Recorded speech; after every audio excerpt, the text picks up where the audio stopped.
ಇವಾಗ ಗ್ರೀನ್ಲ್ಯಾಂಡ್ ಬಗ್ಗೆ ಹೇಳ್ತೀನಿ. ಗ್ರೀನ್ಲ್ಯಾಂಡ್ ಏನು ಅಂದರೆ, ಇವಾಗ ಅದನ್ನು ಟ್ರಂಪು ಇದನ್ನು ಪರ್ಚೇಸ್ ಮಾಡ್ತೀನಿ ಅಂತ ನ್ಯೂಸಲ್ಲಿ ಬಂದೈತೆ. ಇವಾಗ ಏನಂತ ಬಂದೈತೆ ಅಂದರೆ, ಇದು ಯಾರ್ಯಾರು ಪರ್ಚೇಸ್ ಮಾಡೋಕ್ಕೆ ಬಿಡೋದಿಲ್ಲ ಅವ್ರ ಮೇಲೆಲ್ಲ ಜಾಸ್ತಿ ಟ್ಯಾರಿಫ್ ಹಾಕ್ತೀನಿ ಏನೇನೋ ಹೇಳ್ತಾನೆ. ಟ್ರಂಪ್ ಏನಂತ ಹೇಳ್ತಾನೆ ಅಂದರೆ, ಗ್ರೀನ್ಲ್ಯಾಂಡು ಇದು ಜಾಸ್ತಿ ನ್ಯಾಷನಲ್ ಸೆಕ್ಯೂರಿಟಿಗೆ ಬೇಕು ಅಂತ, ರಾಷ್ಟ್ರೀಯ ಭದ್ರತೆಗೆ. ಅಮೇರಿಕ ಇಲ್ಲಿ ಉಳಿದಿದ್ರೆ ಇದರಿಂದ ಒಂಚೂರು ಆ ಕಡೆಗೆ ರಷ್ಯಾ ಐತೆ.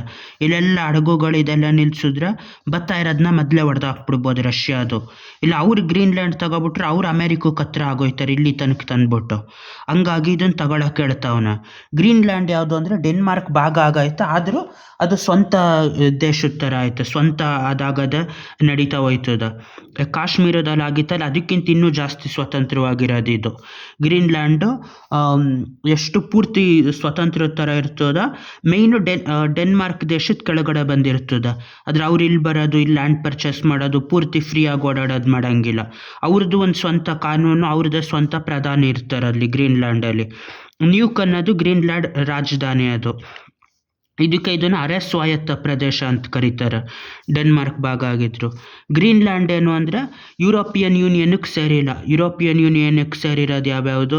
ಜರ್ಮನಿ, ಫ್ರಾನ್ಸು, ಇಟಲಿ, ಬೇರೆ ಬೇರೆ ದೇಶಗಳೆಲ್ಲ ಯುರೋಪಿಯನ್ ಯೂನಿಯನ್ಗೆ ಸೇರಿರೋ ಥರ ಇದು ಗ್ರೀನ್ಲ್ಯಾಂಡ್ ಸೇರಿಲ್ಲ.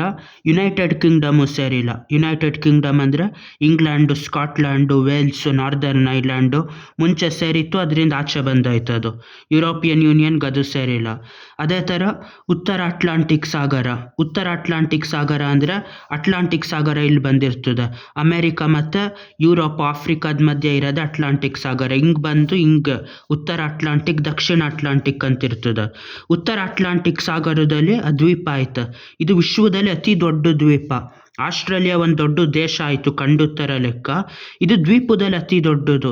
ಎಷ್ಟೈತೆ ಅಂದರೆ ನಮ್ಮ ದೇಶದ್ದು 2/3 ಭಾಗ ಆಯ್ತು. ಒಂದು 65% ಅಷ್ಟೈತೆ ನಮ್ಮ ದೇಶದ್ದು. ಅಷ್ಟು ದೊಡ್ಡದು ಬರೀ ಗ್ರೀನ್ಲ್ಯಾಂಡ್ ಒಂದೇ ಒಂದು ದ್ವೀಪ ಆಯ್ತು.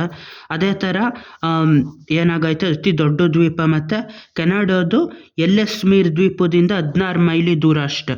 16 ಮೈಲಿ ಅಂದರೆ 16.6, 16 96 ಎಷ್ಟು, ಒಂದು 25 ಕಿಲೋಮೀಟ್ರ್ ದೂರ ಆಯ್ತು. ಇಲ್ಲಿ ಯಾವುದೋ ಆಯ್ತು ಎಲ್ಲೆಸ್ವಿ ದ್ವೀಪ ಅನ್ನೋದು, ಯಾವುದು ಎಲ್ಲೆಸ್ಮೀರ್ ದ್ವೀಪ ಅನ್ನೋದು ಕೆನಡಾದಿಂದ ಎಕ್ಸ್ಟೆಂಡ್ ಆಗಿ ಗ್ರೀನ್ಲ್ಯಾಂಡ್ ಹತ್ತಿರದಲ್ಲಿ ಆಯ್ತು. ಅದರಿಂದ ಗ್ರೀನ್ಲ್ಯಾಂಡ್ ಬರೀ 16 ಮೈಲಿಲ್ಲ 25 ಕಿಲೋಮೀಟ್ರ್ ದೂರ ಆಯ್ತು. ಆಮೇಲೆ ಯಾವುದು ಅಂದರೆ ಐಸ್ಲ್ಯಾಂಡ್ ಅನ್ನೋದು ಇದಕ್ಕೆ ಹತ್ತಿರ ಇರೋ ದೇಶ ಯುರೋಪಿಯನ್ ಯೂನಿಯನಲ್ಲಿ. ಐಸ್ಲ್ಯಾಂಡ್ ಅನ್ನೋದು ಹತ್ತಿರ ಆಯ್ತು. ಇಲ್ಲಿ ಏನು ಅಂದರೆ ಐಸ್ಲ್ಯಾಂಡು ಫುಲ್ಲು ಗ್ರೀನ್ ಆಗಿ ತುಂಬಾಯ್ತು. ಗ್ರೀನ್ಲ್ಯಾಂಡ್ ಅನ್ನೋದು ಪೂರ್ತಿ ಐಸಲ್ಲಿ ತುಂಬಾಯ್ತದು. ಆಮೇಲೆ ಇದು ಪೋಲಾರ್ ಧ್ರುವ ಪ್ರದೇಶದಲ್ಲಿ ಐತೆ. ಅಂಟಾರ್ಟಿಕಾ ಹೆಂಗೆ ಕೆಳಗಾಯ್ತು, ಇದು ಮೇಲಿಂದ ಒಂದು ಚೂರು ಈ ಕಡೆಗಾದಂಗೆ ಐತೆ, ಧ್ರುವ ಪ್ರದೇಶದಲ್ಲಿ ಐತೆ. ಅಂಟಾರ್ಟಿಕಾ ಬಿಟ್ರೆ ಅತಿ ದೊಡ್ಡ ಹಿಮದ ಹೊದಿಕೆ ಅಂತಿರೋದು ಗ್ರೀನ್ಲ್ಯಾಂಡಲ್ಲೇ. ಅತಿ ದೊಡ್ಡ ಹಿಮದ ಹೊದಿಕೆ ಅಂದರೆ ಪೂರ್ತಿ ನೆಲ ಐತೆ. ನೆಲದ ಮೇಲೆ ಎಷ್ಟೋ ಅಡಿ ದಪ್ಪ ಪೂರ್ತಿ ಐಸಲ್ಲಿ ತುಂಬೋಗಿರ್ತದೆ. ಅಂಟಾರ್ಟಿಕ್ ಥರ ನೆಲ ಕಾಣೋದೇ ಇಲ್ಲ, ಫುಲ್ ಐಸಲ್ಲಿ ತುಂಬೋಗಿರ್ತದೆ ಇಡೀ ದ್ವೀಪ. ಅಂಟಾರ್ಟಿಕ್ ಥರ ಇರೋದು ಇದೇ ಗ್ರೀನ್ಲ್ಯಾಂಡು.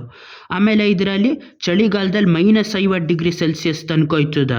ಬೇಸಿಗೆಯಲ್ಲಿ 10ರಿಂದ 15 ಡಿಗ್ರಿ ಸೆಲ್ಸಿಯಸ್ ಹೋಗಿರ್ತದೆ. ಇದು ಅತಿ ಜಾಸ್ತಿ ಅಂದರೆ 10ರಿಂದ 15. ಇಲ್ಲಿ ಒಂದೊಂದ್ಸತಿ ಚಳಿಗಾಲ ಬರ್ತದಲ್ಲ, ಬೆಂಗಳೂರು, ಮೈಸೂರು ಈ ಜಾಗದಲ್ಲಿ ಚಳಿ ಬಂದ್ಬಿಟ್ಟು ನಡ್ಗಂಗೆಲ್ಲ ಆಯ್ತಾ ಇರ್ತದಲ್ಲ, ಅದು 10ರಿಂದ 15 ಡಿಗ್ರಿ, 15 ಡಿಗ್ರಿ 20 ಡಿಗ್ರಿ ಇರ್ತದೆ ಅವಾಗ.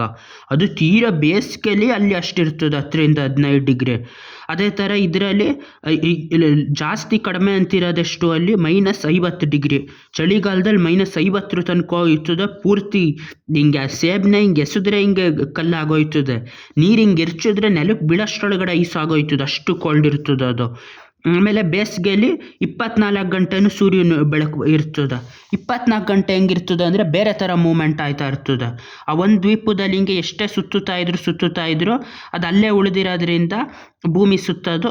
ಅಲ್ಲಿ ಬೇಸಿಗೆ ಟೈಮಲ್ಲಿ ಪೂರ್ತಿ ಬೆಳಕಿರ್ತದೆ. ಅಂಟಾರ್ಟಿಕಾ ಮತ್ತು ಉತ್ತರ ಧ್ರುವದಲ್ಲಿ ಇರ್ತದಲ್ಲ, 6 ತಿಂಗಳು ಪೂರ್ತಿ ಬೆಳಕು, 6 ತಿಂಗಳು ಪೂರ್ತಿ ಕತ್ಲೆ. ಅದು ಹೆಂಗಾಯ್ತದೆ ಅಂದರೆ ಈ ಥರ ಸುತ್ತುತ್ತಾ ಇರ್ತದೆ ಭೂಮಿ. ಆದರೆ ಭೂಮಿ 21 ಡಿಗ್ರಿ ವಾಲಿರ್ತದೆ. ಹಿಂಗೆಷ್ಟೇ ಸುತ್ತುತ್ತಾ ಇದ್ರು ಇದು ಸೂರ್ಯನ ಕಡೆನೇ ಇರ್ತದೆ. ಈ ಕಡೆ ಆಪೋಸಿಟ್ ಇರೋದು ಆ ಕಡೆ ಇರೋದ್ರಿಂದ ಅಲ್ಲಿ ಬೆಳಕೆ ಬರೋದಿಲ್ಲ. ಈ ಕಡೆ ಇರೋದು ಯಾವಾಗಲೂ ಬೆಳಕಿರ್ತದೆ ಎಷ್ಟು ಸತಿ ಭೂಮಿ ಸುತ್ತಿದ್ರು. ಹಂಗಾಗಿ ಅಲ್ಲಿ 6 ತಿಂಗಳು ಬೆಳಗ್ಗೆ 6 ತಿಂಗಳು ರಾತ್ರಿ ಇರೋ ಥರ ಇಲ್ಲಿ ಬರೀ ಇದರಲ್ಲಿ ಬೇಸಿಗೆ ಕಾಲದಲ್ಲಿ ಮಾತ್ರ ಪೂರ್ತಿ ಬೆಳಕಿರ್ತದೆ ಇದು. ಇದನ್ನು ಮಧ್ಯರಾತ್ರಿ ಸೂರ್ಯ ಇಲ್ಲ ಮಿಡ್ ನೈಟ್ ಸನ್ ಅಂತ ಕರೀತಾರೆ. ಆಮೇಲೆ ಅಮೇರಿಕದವ್ರು ಏನು ಹೇಳೋದು ಅಂದರೆ ಇವಾಗ ಆಗಲೇ ಅಮೇರಿಕದಲ್ಲಿ ಬೇಸ್ ಆಯ್ತು ಅಲ್ಲಿ ಏನು ಅಂದರೆ ಪಿಟುಫಿಕ್ ಬಾಹ್ಯಾಕಾಶ ನೆಲೆ ಅಂತ, ಪಿಟುಫಿಕ್ ಸ್ಪೇಸ್ ಬೇಸ್ ಅಂತ ಐತೆ. ಮುಂಚೆ ಅದನ್ನು ತೂಲ್ ಏರ್ ಬೇಸ್ ಅಂತ ಕರಿತಾ ಇದ್ರು. ಆದರೆ ಅವ್ನು ಟ್ರಂಪ್ ಹೇಳೋದೇನು ಅಂದರೆ ಅದು ಲಾಂಗ್ ಟರ್ಮ್ ರೆಂಟ್ ಥರ ಯಾವಾಗ ಬೇಕಾದರೂ ಕ್ಯಾನ್ಸಲ್ ಆಗ್ಬೋದು. ಇಡೀ ಗ್ರೀನ್ಲ್ಯಾಂಡ್ನ ತಗೊಬಿಡ್ಬೇಕು, ಗ್ರೀನ್ಲ್ಯಾಂಡ್ನ ತಗೊಬಿಟ್ಟು ಅಲ್ಲಿ ಮಿನರಲ್ಲು ಎಲ್ಲ ಸಿಕ್ದಂಗೆ ಆಯ್ತದೆ, ಪರ್ಮನೆಂಟಾಗಿ ಎಷ್ಟು ಬೇಕಷ್ಟು ನಿಲ್ಲಿಸ್ಕೋಬೋದು, ಅವ್ರನ್ನೂ ಏನು ಕೇಳೋಂಗಿಲ್ಲ, ಈ ಥರ ಅವನಿರೋದು. ಆಮೇಲೆ ಜಾಗತಿಕ ಕ್ಷಿಪಣಿ ಮುನ್ನೆಚ್ಚರಿಕಾ ವ್ಯವಸ್ಥೆಯಲ್ಲಿ ಮಿಸೈಲ್ಗಳೆಲ್ಲನೂ ಅಲ್ಲಿ ಇನ್ಸ್ಟಾಲ್ ಮಾಡಿ ಇಟ್ಕೋಬೇಕು, ಅದಕ್ಕೆ ಬೇಕು ಅಂತ ಕೇಳ್ತಾ ಇರೋದು ಟ್ರಂಪು. ಇಷ್ಟು ಗ್ರೀನ್ಲ್ಯಾಂಡ್ದು.